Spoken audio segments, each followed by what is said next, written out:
Trump 28. Trump is going to be president in 28, and people just ought to get accommodated with that. So what about the 22nd Amendment? There's many different alternatives. Selling Trump 2028 merch, both online and at the White House. At the appropriate time, we'll lay out what the plan is, but there's a plan, and President Trump will be the president in 28.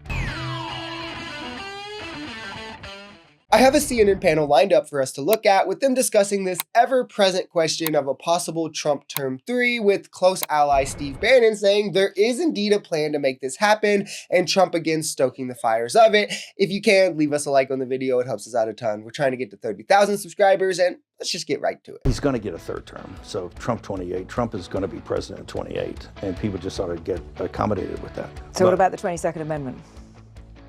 There's many different alternatives. At the appropriate time, we'll lay out what the plan is, but there's a plan, and President Trump will be the president in 28. There's a plan. Former White House chief strategist and OG MAGA man Steve Bannon once again claiming Donald Trump will end up with a third term. He is, of course, not alone. President Trump himself has suggested running again multiple times. He is even selling Trump 2028 merch, both online and at the White House. The demolition of the East Wing this week has also added some fuel to this fire. Would you totally renovate a house that you were about to move out of? It all comes as President Trump tries to assert new authority over elections and putting election deniers into positions of power. And that's what makes it really scary. It's the infrastructure that's being put in place right in front of us, possibly to help rig this to make it happen, rig the midterm as well, which we'll get into more in the next clips. But while this is all happening, if you ask conservatives, we're supposed to believe it's just a big joke, right? It totally isn't serious. They keep bringing this up. Allies keep saying there's a plan. Trump is floating it consistently, and they're selling hats and merch all as a joke.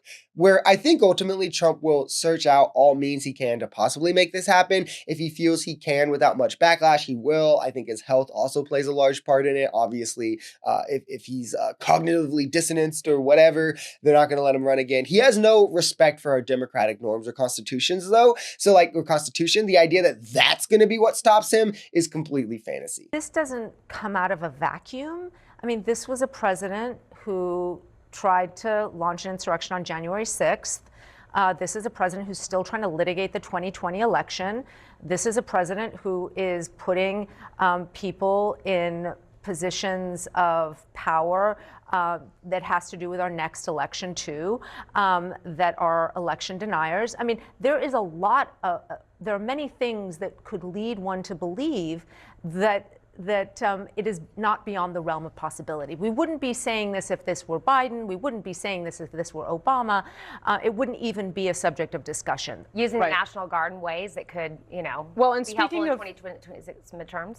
Adrian, speaking of the way that things become part of the conversation, this was Maggie Haberman talking to Vanity Fair. She says this: he clearly enjoys knowing that it bothers Democrats that he says this about a third term. I think it's pretty clear at this point that much like a child, Trump will often test the waters by stating his desires in like a joking or trollish kind of way. And then if there's enough MAGA willing to defend his joke, he'll then escalate to being serious. This is a man who legitimately tried to steal the 2020 election, which I don't think gets talked about enough. But very well, he could have had his election deniers meddle in 2024. There's been good reporting on this, where he is now putting these same people in federal positions, specific positions of power, threatening to overstep in blue states like California to place these individuals at their election sites. Why would you do that? I mean, clearly, he's an authoritarian fascist who wants power over all else. So why would we pretend that that would stop at trying to get a third term?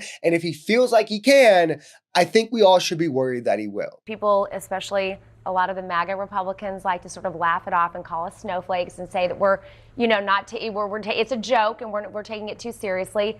But at the end of the day, the way that was just laid out is exactly why we do take it seriously. These are real threats. There's this AI video from as recently as over the weekend where the president is, you know, doing a version of this trolling thing. I mean, Brad, why are they doing that? Well, we've never had a president who has such an acute understanding of how to rewire the brains of his enemies 5 times a day. And by doing so, you keep them off their game. You keep them talking about things that don't matter. And I think that there's a lot to the way he does this? He knows his use of the internet. I think it's about who's delivering the joke, right? Like if we're even buying into this nonsense as much as the contents of the joke as well. In the same way, like if somebody tells a racially motivated joke, but I know they have actual racist beliefs, I'm a lot less receptive to it, like a conservative comedian who openly supports Trump, right? Than I am, say, like, I don't know, like Bill Burr, like a comedian who I know is like a stand-up guy that just like tells edgy jokes, right? Or like another one, I'm willing to hear a friend complain about his girlfriend if I know, or, you know, girls in general, like, you know, the dating pool or whatever, if I know he doesn't have some deep hatred of women or is like secretly misogynistic, right? Why would we be comfortable with the guy who has violated the Constitution time and time again, actually tried to thwart democracy in an election, joke about violating the Constitution and thwarting democracy in an election? What is the punchline there? Oh, this time he won't actually do it, so haha, it's funny, you know, because last time he did. Like, if you're falling for this, I think you're either gullible or you want it to work, because I'm convinced there's no other option here.